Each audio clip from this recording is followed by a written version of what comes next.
Este evento no se ha organizado como un cabildo, se ha organizado más bien como un foro, veo yo, que algunas personas hablan, los otros escuchan, algo pensarán los que escuchan, pero un cabildo no es así. Un cabildo es una reunión de trabajo de una comunidad donde cualquiera puede hablar, primero que todo. Segundo, se llega a algún tipo de acuerdo, de un programa de lucha o de cosas por hacer, y eso se vuelve una decisión para el distrito. Ese es el cabildo que queremos.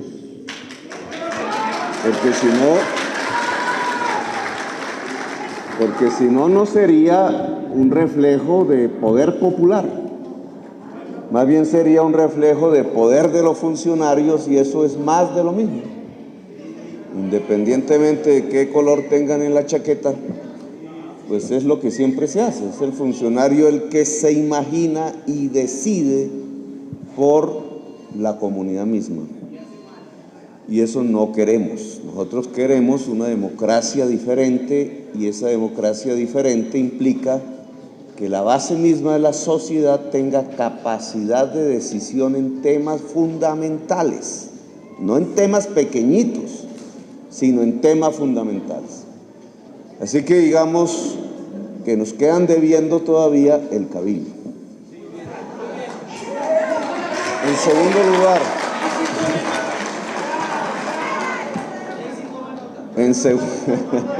Daisy la que tiene que ver.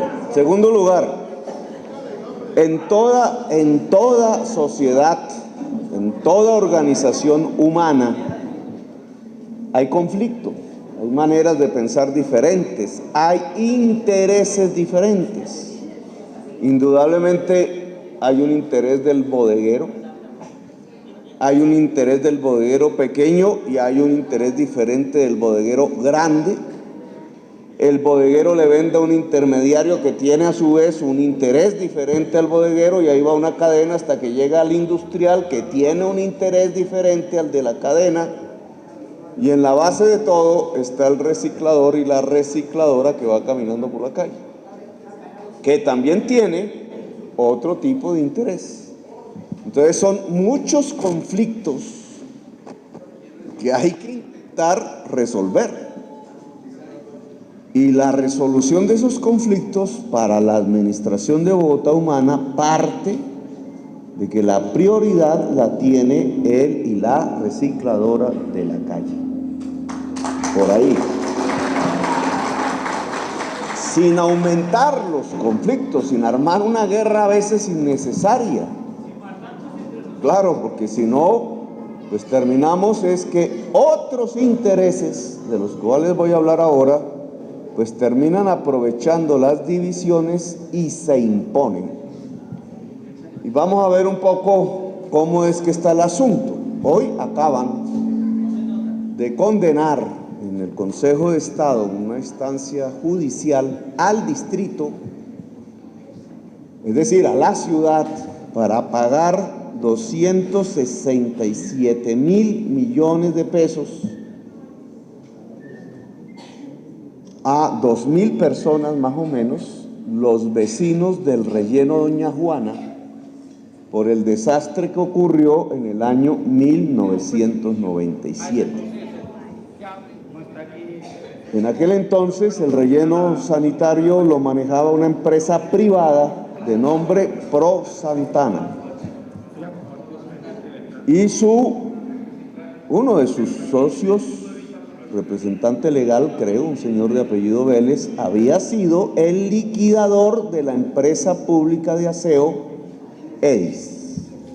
Mire cómo va la historia de larga. O sea, lo que pasa es que nos toca pagarla a nosotros, como si hubiéramos tenido la culpa, pero el liquidador de Edis, que quita la empresa pública de aseo para que intereses privados muy poderosos se quedaran con el aseo en la ciudad, pues configura la empresa Pro Santana, que se queda con el relleno sanitario, le pagan a ellos por tonelada que entra al relleno para enterrarlo, es decir, cero reciclaje, un modo de aseo prehistórico, podríamos decir. Para enterrar la riqueza le pagan los ciudadanos a partir de su factura. Ese mismo señor que había liquidado a la empresa pública se lleva ese negocio, pero lo hace tan mal en su afán de ganar plata que termina produciendo un desastre, el derrumbe del Doña Juana, afectando miles de familias de gente pobre, porque el Doña Juana no se puso en los barrios ricos, sino en los barrios pobres, por el POT. Ahora toca pagarle a esas familias pobres por lo que sufrieron, y quien paga, ¿quién es? La ciudadanía, el pueblo todo. Tiene que pagar lo que vale un año de facturación del aseo. Un desastre que se produce, ¿por qué? Por una privatización en manos de poderosos del aseo. Hoy, legalmente, los dueños del aseo, es decir, de recoger, transportar y depositar en el relleno Doña Juana una riqueza para enterrarla, son operadores privados poderosísimos. A ellos les pagan por la tonelada, por el peso de lo que llaman basuras que entrega al relleno Doña Juana. Incluso llega cuando llueve, como el agua pesa, es cuando salen a recoger la basura, porque la basura está mojada y pesa más, y la ciudadanía tiene que pagar más.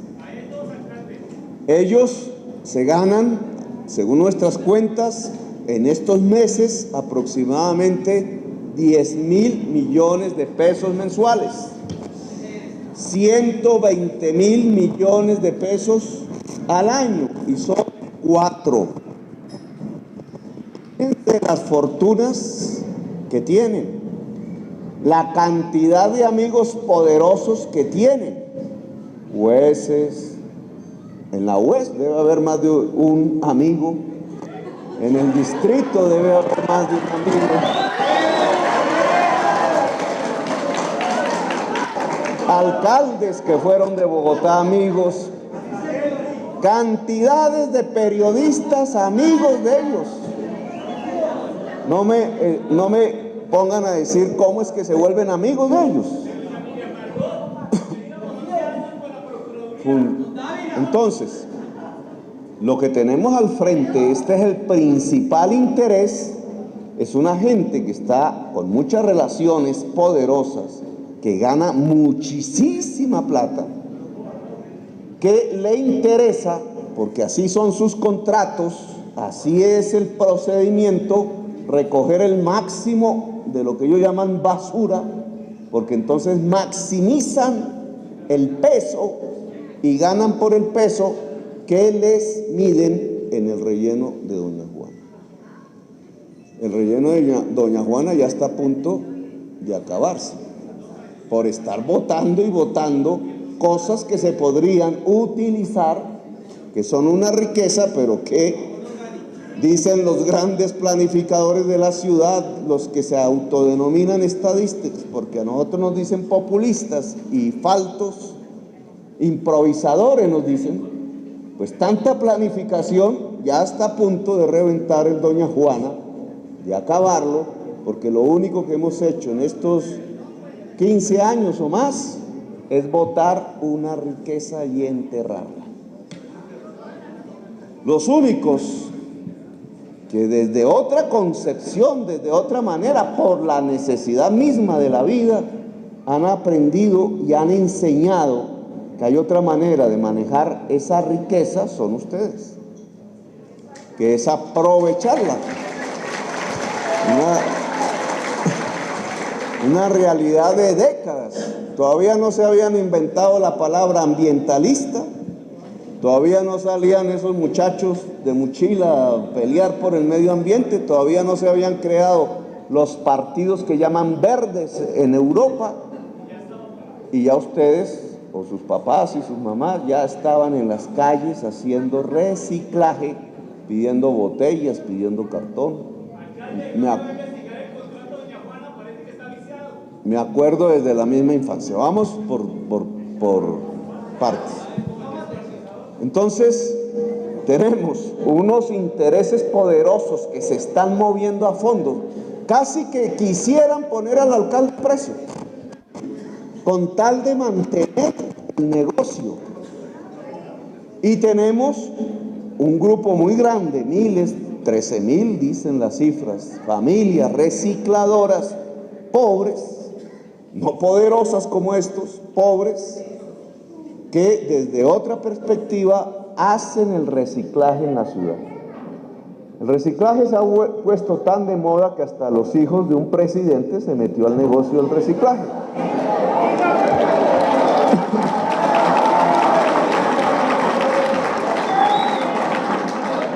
Entonces, ¿cómo va la maniobra?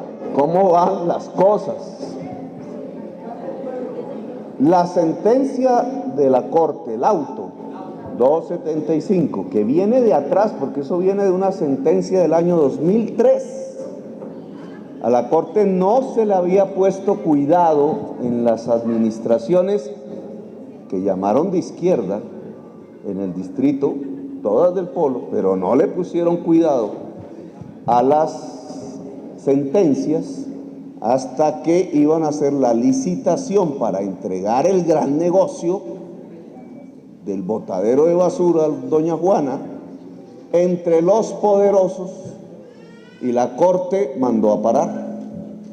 Acabó la licitación y sacó el auto 275. Ustedes deben haberlo leído, si no lo han leído, léanlo en colectivo. Obviamente tiene un poco de palabrejas, pero hay que irlo maciando, porque los primeros interesados en conocer a fondo ese auto deben ser ustedes mismos. Yo les confieso que lo leí hace unas semanas a fondo, porque tal era la pelea que dijo: aquí no me van a fregar, me voy a leer hasta las comas del auto. ¿Y qué es lo que finalmente concreta el auto? Que si un gran operador privado recoge, transporta y deposita estos en el relleno sanitario, ustedes hacen lo mismo. Recogen, transportan y depositan, generalmente en una bodega.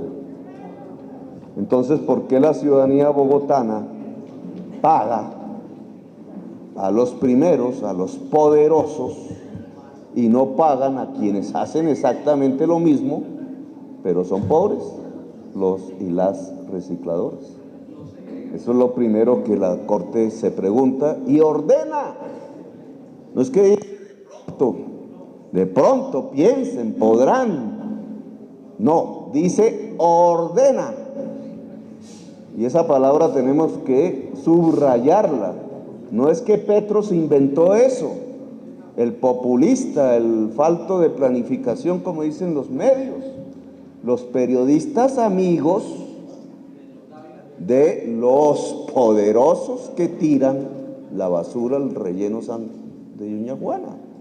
Entonces nos van insultando, nos van calumniando, pero es que no fuimos nosotros, fue la Corte Constitucional, que es la máxima instancia, no hay nada por encima de ella, que ordena que a los recicladores y a las recicladoras se les paga igual que a los operadores poderosísimos que botan basura en el relleno.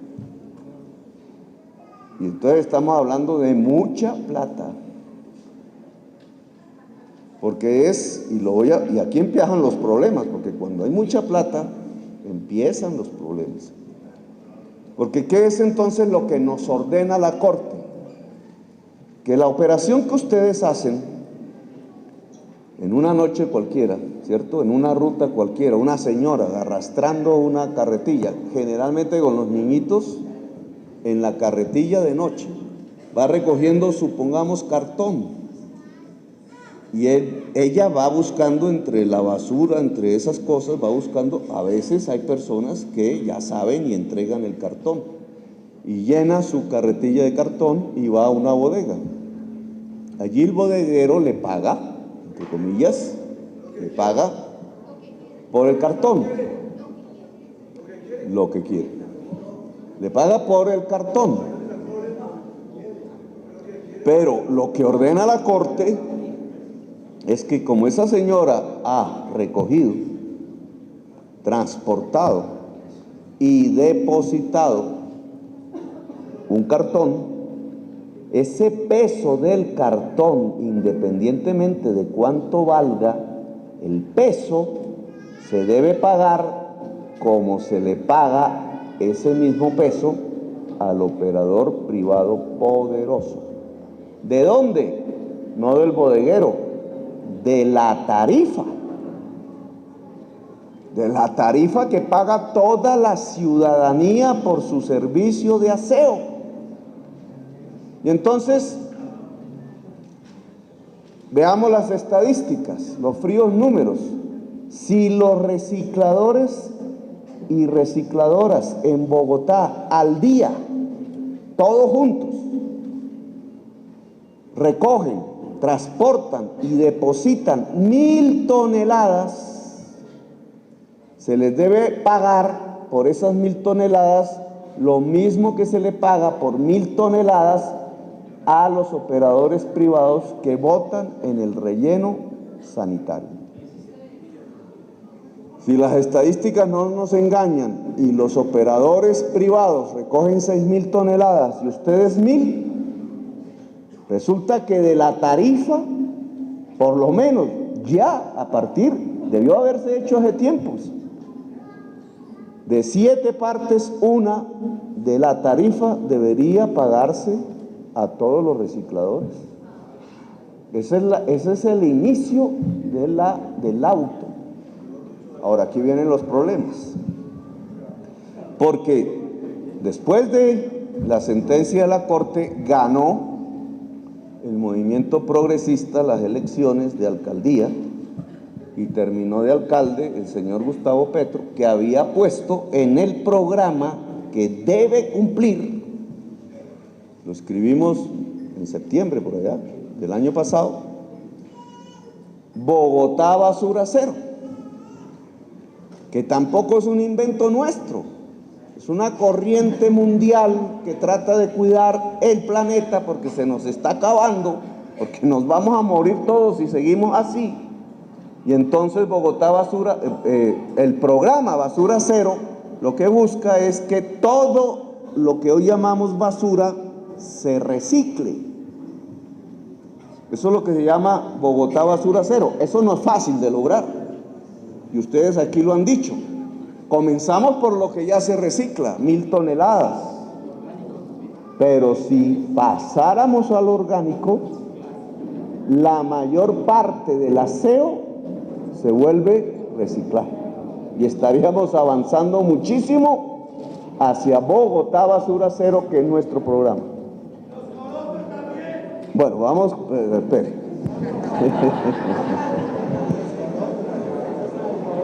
No puedo hablar de todos los temas.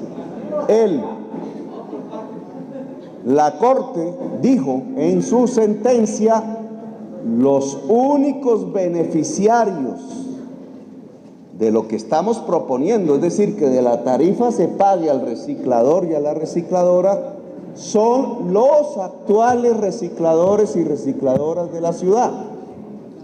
No que vengan, no que la empresa SA de pronto se le ocurrió que es un buen negocio y llega a reciclar y le quita literalmente la comida a quienes estaban. No, la Corte lo que dijo es los que están tradicionalmente viviendo del reciclaje en Bogotá, y por eso ordenó hacer el censo, que ya venía haciéndose. Seguramente que en el censo hay problemas, pero por eso lo ordenó, para que los que están en el censo sean los únicos beneficiarios de la actividad del reciclaje que se pagará a partir de las tarifas que toda la ciudadanía hoy paga. Pero con Bogotá Basura Ceros, ¿eso qué significa? Que como cada vez más debe reciclarse, cada vez más y cada vez menos botar en el relleno sanitario, entonces ni más ni menos que la conjunción de esas dos cosas significa algo que es terrible para gente muy poderosa en Bogotá, y es que todo el negocio del aseo, que se va volviendo reciclaje, ya no 1.000 toneladas, sino 2.000 toneladas, 3.000 toneladas, ojalá llegara a 4.000 y ojalá pudiéramos más, sus únicos beneficiarios son ustedes, los que están en el censo. Es decir, que el negocio de los poderosísimos va pasando a lo que hoy son familias pobres, pero que van a dejar de ser pobres. Y esa mentalidad, ese chip sí hay que metérselo en la cabeza, porque hoy a la gente generalmente no le gusta decirse, oiga, soy pobre. Es una cosa psicológica, pero sí se es pobre. Pero con lo que está planteando la Corte y la necesidad de incrementar el reciclaje, las familias que hoy son pobres, incluso a muchos en la extrema pobreza, salen de la pobreza. Y este es el resultado, yo diría, revolucionario que genera la Corte, no sé si lo pensó bien, y que genera la necesidad de hacer el reciclaje en Bogotá. Es decir, esos 10.000 millones de ganancia mensual que hoy van para 4 personas, paulatinamente deben ir pasando a 13.000 familias en Bogotá. Eso se llama democratizar. Y eso se llama una política de salida de la pobreza. No regalando, porque eso se hace sobre la base del trabajo de reciclar. Es un trabajo tan digno como cualquier otro y además muchísimo más necesario que muchos de los otros trabajos que se remuneran. Ahora, eso es aparte de lo que se paga por el material, que es otro problema. Claro que sobre eso no habló la Corte. Y sobre eso hay que organizarnos. Pero ¿cómo logramos que esto que suena tan bonito, que se puede hasta medir en números, medir en pesos, en billete, en fórmulas matemáticas, se vuelva realidad? Cuando sabemos que hay un enemigo que no quiere que esto se vuelva realidad, que son las 4 hermanas del aseo. Que para ellos esto es terrible. Terrible porque les quita el negocio. Y ellos se van a mover con sus amigos. Amigos en la prensa, amigos en la política, amigos en la justicia. Amigos que van a intentar que nosotros no podamos volver realidad esto que ordenó la Corte. Entonces ya nos están diciendo, por ejemplo, que no podemos quitar los contratos actualmente vigentes que se acaban el 18 de diciembre con las 4 hermanas y pasar el contrato al acueducto para que agencie este proceso, porque entonces nos ponen presos, que eso no se debe, dicen. No critican cómo el distrito sí les entregó a dedo a esas 4 hermanas los contratos, pero en cambio se les vuelve terrible que una empresa pública recoja los contratos de cara a posibilitar, como es la que recauda la plata. ¿Quién recauda la plata del aseo? El acueducto. La que recauda la plata. Al recaudar la plata con la UES, entonces uno puede fácilmente partir. Esto va para los que votaron en el relleno sanitario y esto va para los recicladores y las recicladoras. Que por eso fue que pusimos el acueducto ahí, porque es la que recauda la plata. Entonces están diciendo, no, hay que volver esto libre competencia. Libre competencia es que esos señores con sus camiones salen por todas las calles a todas las horas y van metiendo en el camión el cartón, las botellas y todo lo que se les ocurra para poder maximizar su ganancia en el momento en que botan eso en el relleno sanitario y les pagan por el peso. Es decir, quieren es acabar con los recicladores. Ya no como ordena la Corte, que es al revés, sino al contrario, quieren es pasar a un sistema que acabaría con el reciclaje en Bogotá. Esos señores son tan poderosos, las 4 hermanas, que tengan ustedes la seguridad que ponen billete a los mismos recicladores para dividirlos. Ellos mismos van aquí a provocar una división de las... Porque es que imagínense 14.000 familias juntas. Aquí alguien decía que no quería marchas. Yo sí quiero marchas, porque esta es la manera de mostrar este tema. Imagínense que son 14.000 familias. La Plaza de Bolívar queda así. Y entonces ahí sí empieza la tembladera, porque es que la única fórmula de volver realidad a la Corte Constitucional, la sentencia, el auto, es con una fuerza que ellos no tienen, porque ellos tienen la fuerza del dinero, la fuerza de los medios, atacándonos todos los días, diciendo que lo que decimos es una pendejada. La fuerza nuestra es la movilización social y hay que mostrarla. A ver cómo es. Ustedes con su fuerza, nosotros con nuestra fuerza. Llegamos a un acuerdo, pues el acuerdo es la sentencia. Ahora, este es un tema que me gustaría que se organizara mancomunadamente, pasando por encima de las divergencias. ¿Cuántas veces un reciclador no se agarra con otro reciclador porque se metió en su ruta? Tenemos que pasar por ese tipo de rencores, odios. Nosotros le llamamos a esto la política del amor. Entendernos, saber que juntos podemos. Si nos dividen, nos friegan. Si estamos juntos, podemos. El alcalde necesita de ustedes, pues lo están arrinconando. Entre todos los días, ustedes vieran lo que yo sufro todos los días. No se trata aquí de que pobrecito, pero lo van llevando uno a la esquina, ¿no? Entonces ataca por aquí uno, ataca por acá otro, ataca por acá otro. Y uno va... La única manera que una política progresista se pueda volver realidad no es con un alcalde solitario arrinconado por sus enemigos, sino con el pueblo en las calles. Y este es el momento en que toca hacerlo. Ahora, muchos problemas tenemos. Bueno, miren los problemas que tenemos. En la UES hay una serie de técnicos. Y entonces hacen unas operaciones matemáticas que la matemática, a mí me encantan, es perfecta, fácil, pero a veces falla en la realidad. Entonces decimos 60 bodegas, ¿cierto? Decimos 182 camiones. Eso es fácil decirlo.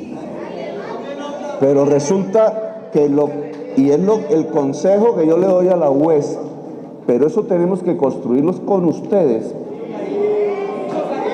es porque miren lo que nos va pasando. Entonces, generalmente el reciclador o la recicladora tiene una ruta tradicional. La hace con una carretilla, a veces una tirada con caballo. A veces es la mujer la que tira la carretilla y hace esa ruta. Las estadísticas hablan de que el 32% de la ciudad. Si nosotros le decimos a esa persona, no, ahora no tiene que ir a esa bodega, sino tiene que ir a un camión, y usted está asociado al camión, y 200 recicladores están asociados al camión, pueden producirse conflictos antes de tiempo. Porque ¿quién le pesa a cada reciclador lo que es suyo? ¿Cierto? Es una actividad individual, hay que asociarse, pero hay que saberse asociar en el proceso. Entonces, el reciclador va con una carretilla.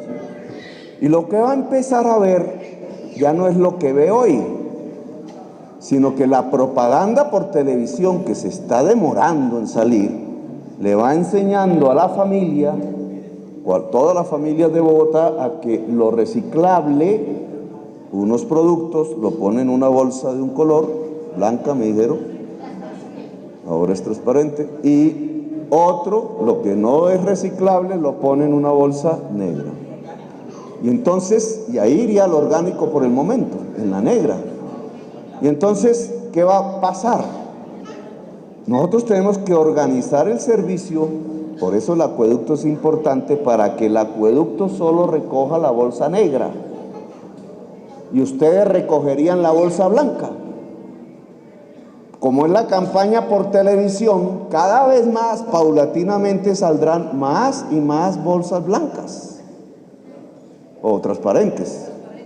Y entonces el señor de la carretilla va a darse cuenta que ya la carretilla no le sirve en su misma ruta para la cantidad de bolsas blancas que todos los días empiezan a salir.